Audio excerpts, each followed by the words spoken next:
Coach? Well, we knew it was going to be a really tough game. Washington has won 4 of their last 5, and their only loss was a game they could have won against UCLA.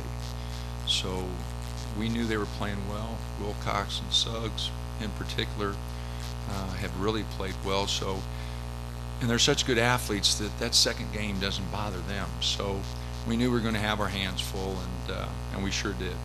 They played really good. I thought we played pretty good. I know we played really hard. We made some mistakes, but we kept battling, and we hit our free throws, which was really important down the stretch, and just really, really proud of the guys. We had guys step up and make big plays all night. Johnny Lloyd stepped up and hit the 2 free throws to get it into overtime.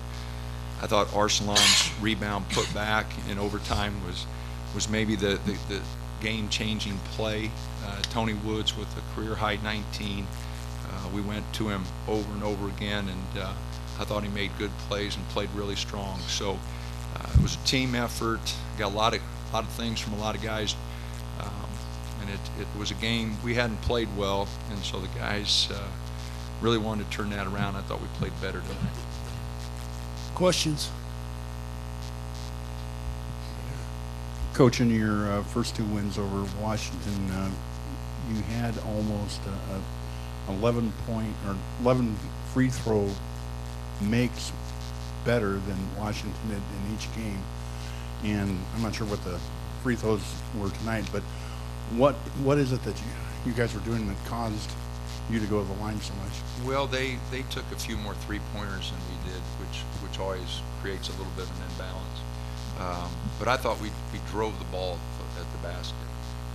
In all the games, they were coming from behind, so they fouled late. I'm not sure how many of those free throws were late, but a lot of them were in the last minute. I don't know, 6, 8. Those free throws were late. So you take those 6 or 8 away, and the difference isn't all that much. And both times that we played them before, at our place we had a big lead and they were trying to come back.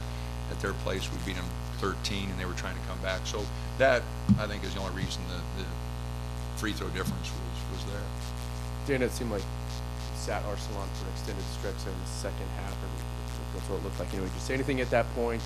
No, I didn't. I didn't think he was very sharp, and so we just, Ben Carter gave us some good minutes. We went small for a few minutes.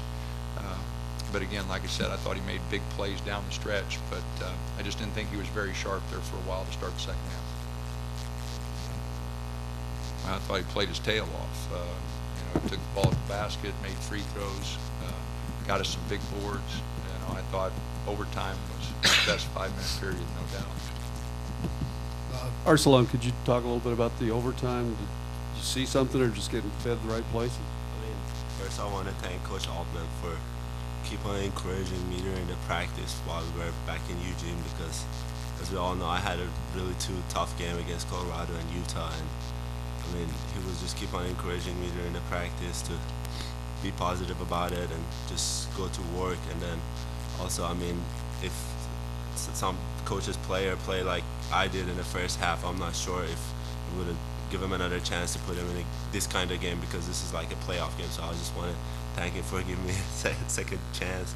But while I was sitting on a bench during the second half, I was just like hoping that he put me back in the game. And I know if I was gonna go back in the game, I'm not gonna let it slip. So I just went there and I just played as hard as I could, and I didn't even look at the score. If we were down, if we were up, I just tried to play hard. And I just wanted give a big thank you to Jonathan Lloyd, because he made those 2 big free throws for us and give us a new life. So that was really big for him, and he just gave me a couple of assists that I think the points should go to him, because it was just wide open layup, and that what just got me going in overtime. Tony, I think you guys were down for 6 and you had that 3-point play, remember, that seemed to give you guys some life. Just what happened there? Or called play to you or something you saw? Yeah, it was a call play to me. We just went inside, and I was just aggressive and got the 3-point play. Just tried to stay aggressive all night, and it just kept coming to me. Against Aziz, you felt you could do that, some of those things? He's a guy even bigger than you. Could you ask that question again? I'm sorry.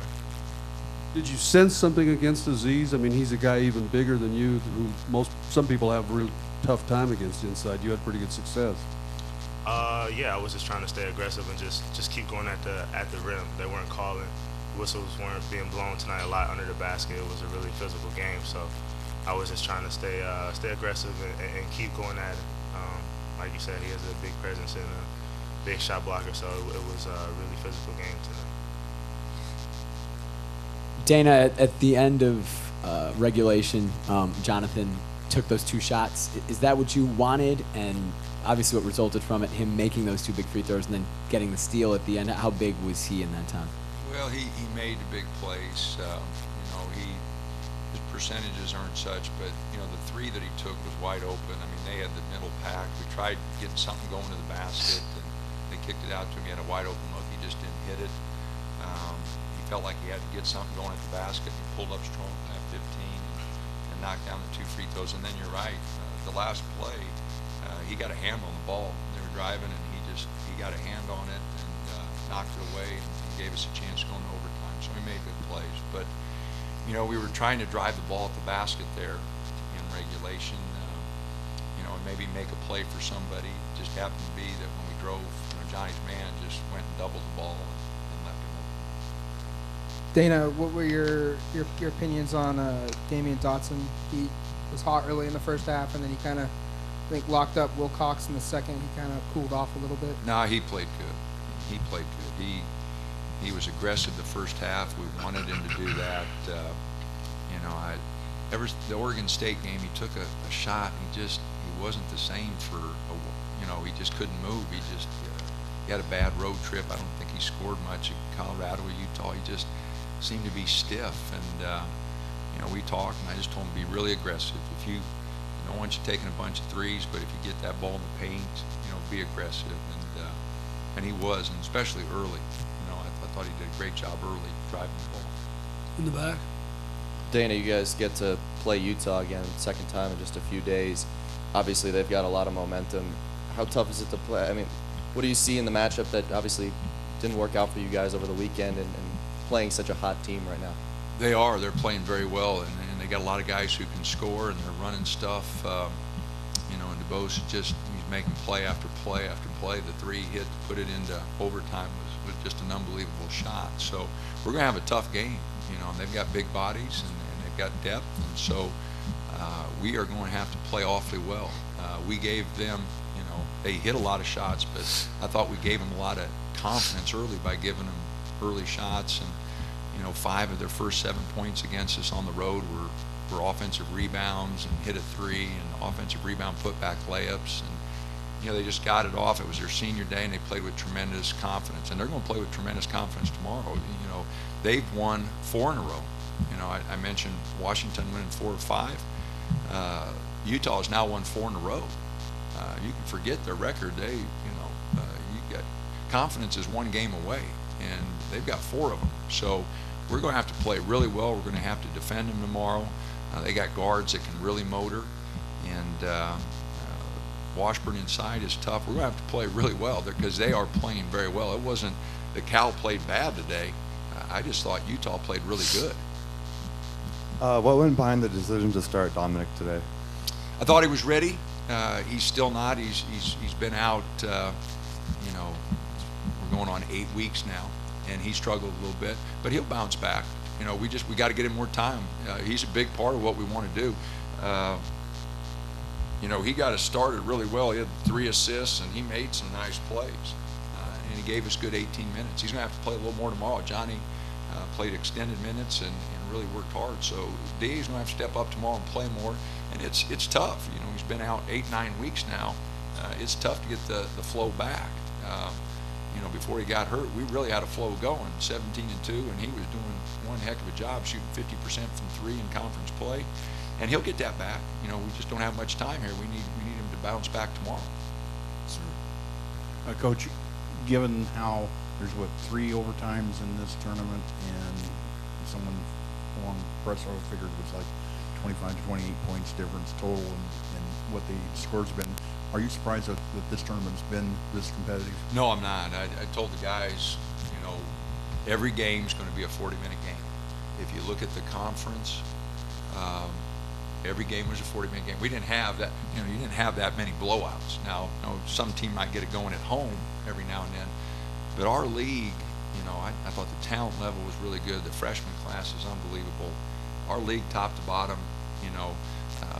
when we got the drawing, somebody said, "Well, was there a matchup you'd rather have?" And I go, "I don't know who it'd be." It's not like, well, we match up really well with this team or this. It's a very balanced, very competitive league, and I think we've got a lot of good young players, and I think it's going to get better and better. I think the move to Vegas has added a little bounce to it. The crowds, which also adds to it. Utah has a lot of fans here. They're probably able to drive. I don't know how long of a drive that is, but they've got a lot of fans, and it adds a little bounce to it with the people. So I'm really happy for the league and the decision Larry made, because it's added a little bounce to it.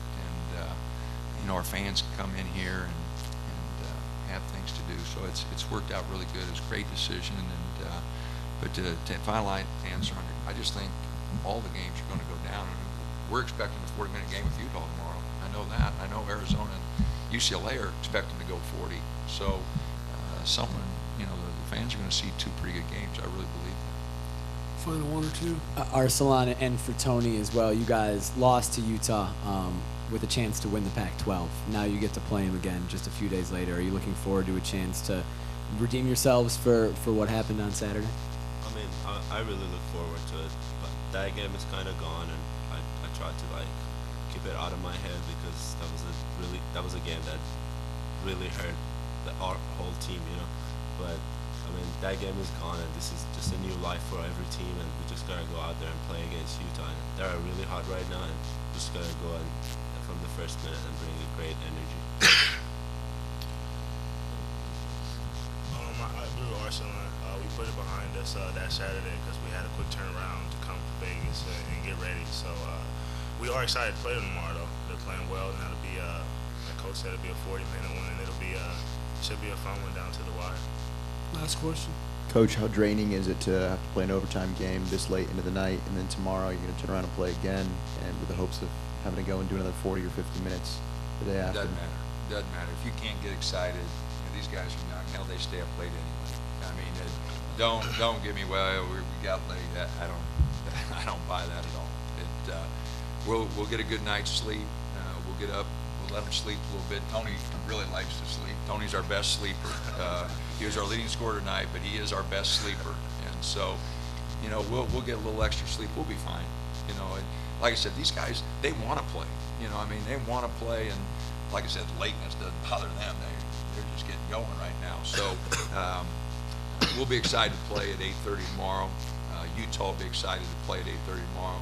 It'll be a heck of a game, and hopefully we'll play well.